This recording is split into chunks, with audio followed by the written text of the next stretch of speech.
প্রিয় শিক্ষার্থীরা, আজকে আমরা আলোচনা করব আমাদের পাঠ্য বই থেকে দ্বাদশ অধ্যায়ের সৃজনশীল প্রশ্ন নং 3 নিয়ে।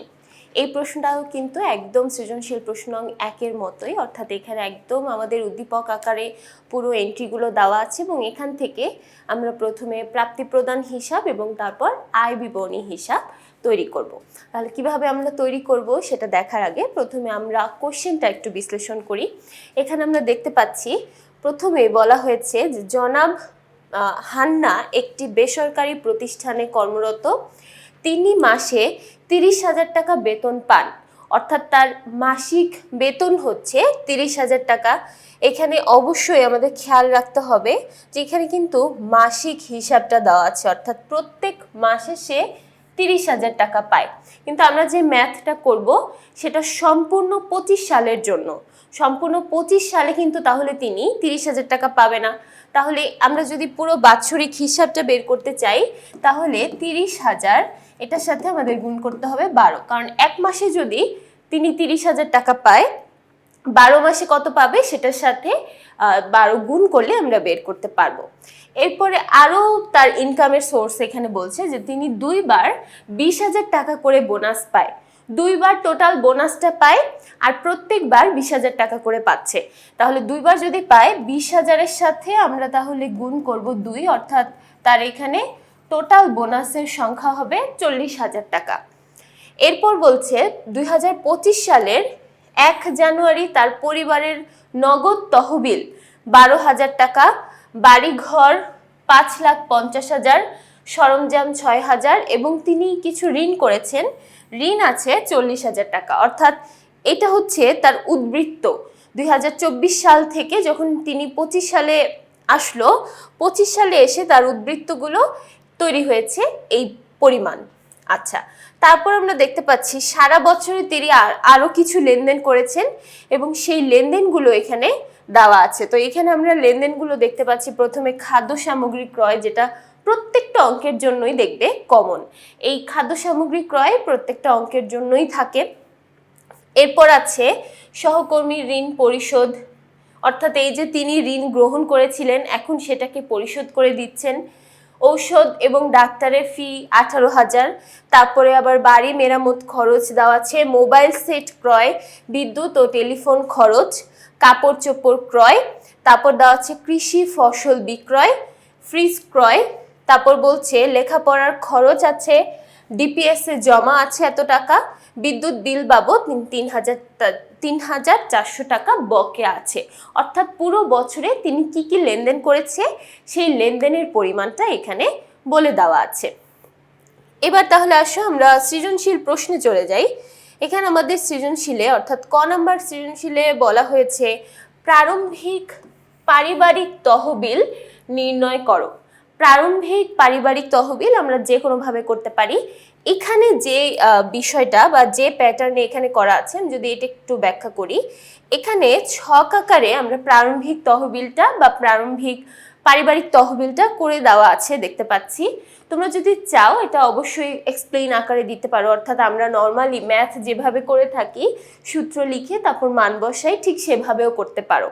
আমরা ছক আকারে করলে বিষয়টা আরও বেশি সুন্দর প্রেজেন্টেবল হয়, কিন্তু আমাদের পরীক্ষার হলে কিন্তু এতটা সময় আমরা পাই না, রাইট?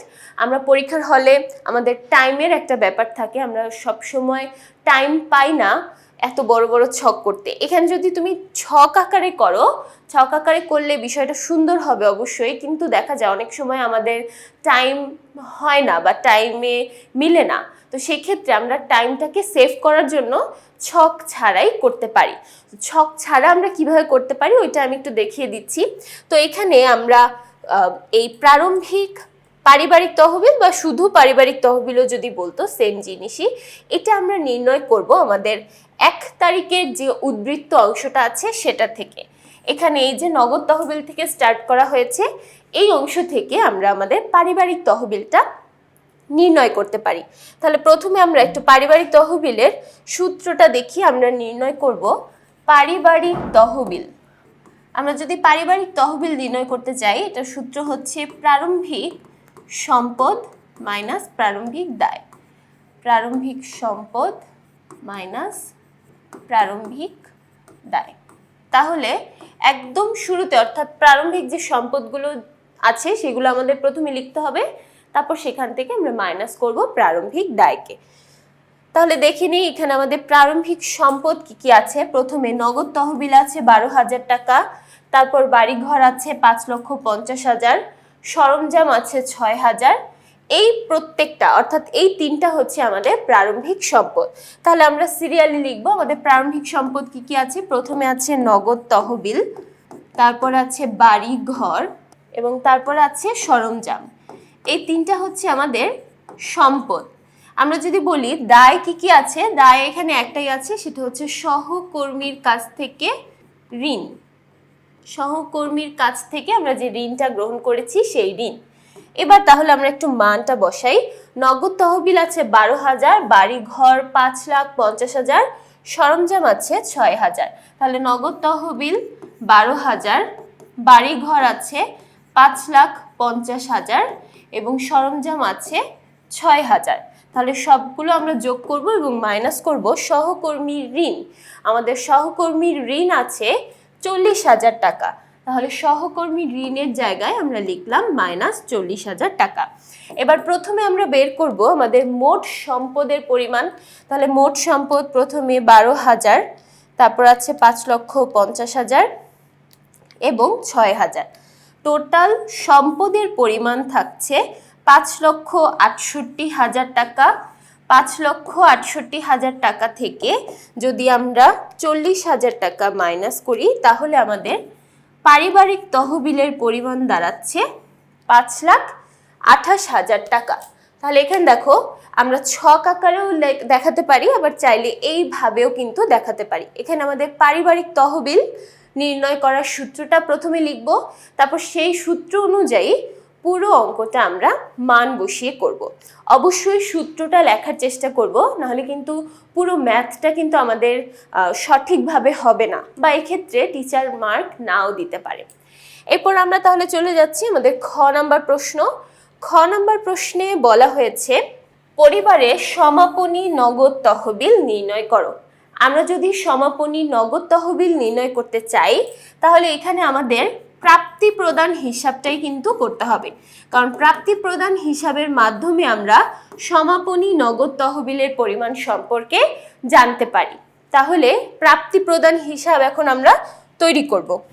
আমরা যদি প্রাপ্তি প্রদান হিসাব তৈরি করতে চাই তাহলে আমাদের রিকোয়ার্ড ছক হচ্ছে এরকম, অর্থাৎ এই সাইডটাতে থাকবে প্রাপ্তি এবং প্রাপ্তির টাকা, এবং এই সাইডে থাকবে প্রদানের টাকা। তাহলে একটা সাইড হচ্ছে প্রাপ্তি এবং একটা সাইড হচ্ছে প্রদান। তাহলে প্রথমে আমরা প্রাপ্তি অংশটা থেকেই শুরু করব। এখন প্রাপ্তি অংশটা শুরু করতে হয় হাতে নগদ থেকে, অর্থাৎ যে নগদ টাকাটা আমরা একদম শুরুতে দেখেছিলাম, অর্থাৎ 1 তারিখে যে হাতে নগদটা আমাদের হাতে ছিল বা আমাদের তহবিলের অংশ ছিল, সেই অংশটা থেকেই কিন্তু আমাদের শুরু করতে হয়। তাহলে দেখো প্রথমে আমরা এখানে দেখতে পাচ্ছি নগদ তহবিল আছে 12,000 টাকা। তাহলে এখান থেকে আমরা আমাদের প্রাপ্তির অংশটা শুরু করব। তাহলে প্রথমে আমরা লিখব হাতে নগদ অথবা নগদ তহবিল। তাহলে নগদ তহবিল, এখন এটার সাইডে অবশ্যই টাকার অ্যামাউন্ট আমরা লিখব। এটা কি ছিল? জানুয়ারির 1 তারিখ 2025 সাল।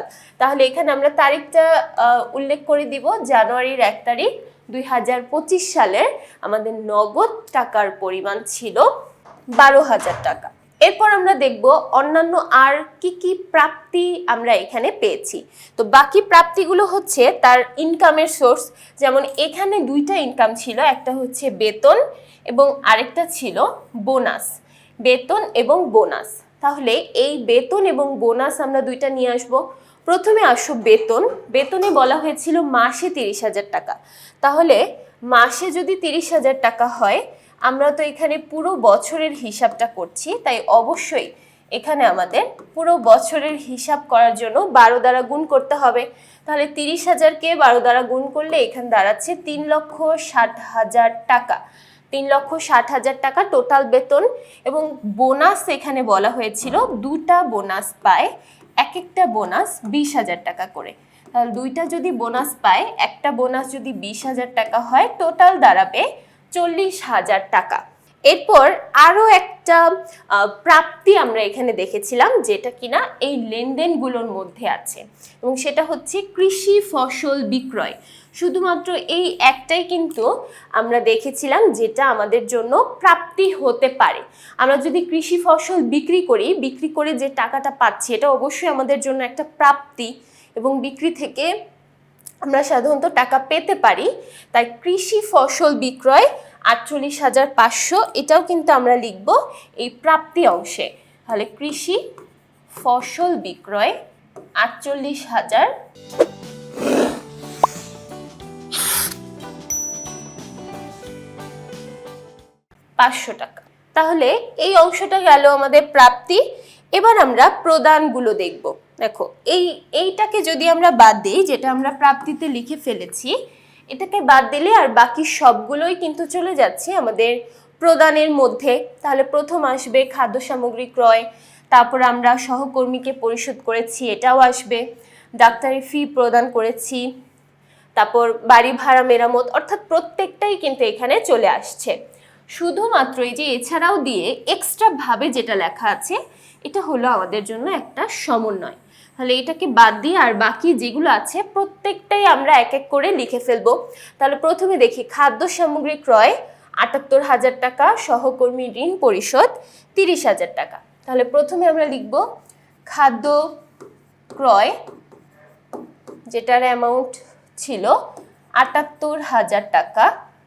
তারপর ঋণ পরিশোধ করলাম, ঋণ পরিশোধের অ্যামাউন্ট ছিল 30,000 টাকা। ওকে, এরপর চলে যাচ্ছি পরবর্তীতে। তারপর দেখো বলা হয়েছে ঔষধ এবং ডাক্তারের ফি 18,000, বাড়ি মেরামত 31,000। তাহলে প্রথমে ঔষধ ফি, আমরা শুধু ঔষধ ফি লিখতে পারি। ঔষধ ফি ছিল হচ্ছে 18,000 টাকা। তারপর বলা হয়েছে বাড়ি মেরামত, বাড়ি মেরামত 31,000 টাকা। এরপর আছে মোবাইল সেট ক্রয় 14,000, বিদ্যুৎ খরচ 8,600। তাহলে মোবাইল সেট ক্রয়, মোবাইল ক্রয় 14,000, বিদ্যুৎ বিল 8,600। কাপড় চোপড় ক্রয় 7,500, ফ্রিজ ক্রয় 36,000। তাহলে প্রথমে লিখি কাপড় ক্রয় 7,500, ফ্রিজ ক্রয় 36,000। তারপর আছে লেখাপড়ার খরচ 42,000, ডিপিএস এ জমা 36,000। লেখাপড়া খরচ 42,000, তারপরে ডিপিএস এ জমা। এবার আসো এই যে ডিপিএস এ জমা যেটা বলা হয়েছে, এটা কিন্তু পুরো বছরের জমা, পুরো বছরে সে জমা করেছে 36,000 টাকা। আচ্ছা, এবার লাস্টে আমাদের সমাপনী নগদ তহবিলটা বের করতে হবে। সমাপনী নগদ তহবিল, কেউ চাইলে নগদ তহবিল লিখে সাইডে তারিখও দিয়ে দিতে পারো, আবার চাইলে সমাপনী নগদ তহবিলও লিখতে পারো। ওকে, তাহলে এই জায়গাটা রেখে আমরা এখানে ব্যালেন্সিংটা করে ফেলবো। আমরা ব্যালেন্সিং কিভাবে করব, যেহেতু এই সাইডটা হচ্ছে প্রাপ্তি, আমরা জানি প্রাপ্তির হিসাবটাই কিন্তু সবসময় বড় হয়। তাহলে প্রাপ্তিটা আগে যোগ করব। প্রথমে 12,000, তারপর 3,60,000, 40,000 এবং 48,500। তাহলে টোটাল যোগ করলে আমরা এখানে পাচ্ছি 4,60,500 টাকা। এই সেম ব্যালেন্সটাই কিন্তু আমাদের এখানে বসে যাবে 4,60,500 টাকা। তাহলে এবার আমরা কি করব, আমরা প্রথমে এই পুরো ব্যয় বা পুরো প্রদানের হিসাবটা যোগ করে ফেলবো। প্রথমে 78,000, 30,000। আচ্ছা, এখানে আমরা যদি টোটালটা যোগ করি, তাহলে টোটালটা যোগ করলে দাঁড়াচ্ছে 3,01,100 টাকা।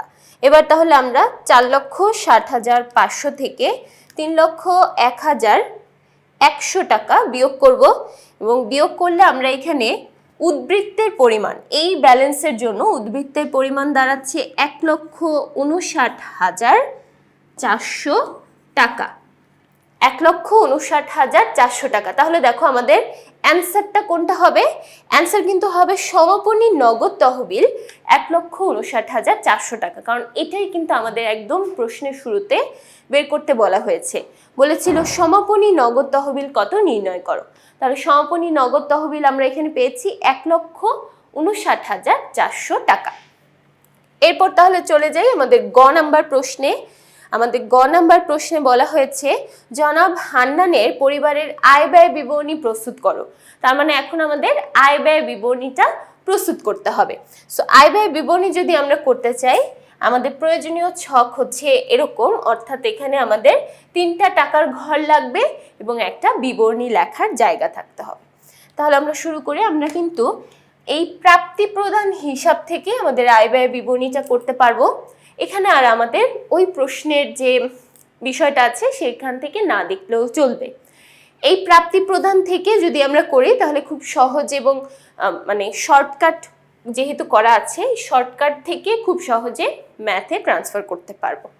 আচ্ছা, তাহলে প্রাপ্তি প্রদান হিসাব থেকে যদি আমরা আয় ব্যয় বিবরণী করতে চাই, আমাদের প্রথমে নিয়ে আসতে হয় আয় সমূহ। তার মানে এখানে আমরা স্টার্ট করব আয় সমূহ থেকে। এখন তাহলে আমরা দেখব কি কি আয় আমরা এখানে করেছি। আমরা এখানে প্রথমে আয় করেছিলাম বেতন, তারপর ছিল বোনাস। বেতনের পরিমাণ ছিল 3,60,000 টাকা। তারপর বোনাসের পরিমাণ ছিল 40,000 টাকা এবং আরেকটা ছিল সেটা হচ্ছে কৃষি ফসল বিক্রয়। এই তিনটাই কিন্তু আমাদের ইনকাম সোর্স ছিল। তাহলে কৃষি ফসল বিক্রয় করেছিলাম 48,500 টাকার। তাহলে এখন আমরা কি করব? টোটাল আয়ের পরিমাণটা নির্ণয় করব। তাহলে টোটাল আয়ের পরিমাণটা যদি আমরা বের করি, আমাদের এখানে টোটাল আয়ের পরিমাণ দাঁড়াচ্ছে 4,48,500 টাকা। 4,48,500 টাকা। ওকে, তাহলে এখানে আমরা নামটা লিখব। এখানে আমরা যেটা পেয়েছি সেটার নাম হচ্ছে মোট আয়। এখন আমরা আমাদের এই মোট আয় থেকে বাদ দিব বাদ ব্যয়সমূহ। তাহলে এবার আমরা দেখব কি কি ব্যয়সমূহ আছে। তাহলে ব্যয়সমূহ যদি দেখতে চাই, আমাদের চলে যেতে হবে প্রাপ্তি প্রদান হিসাবের মধ্যে।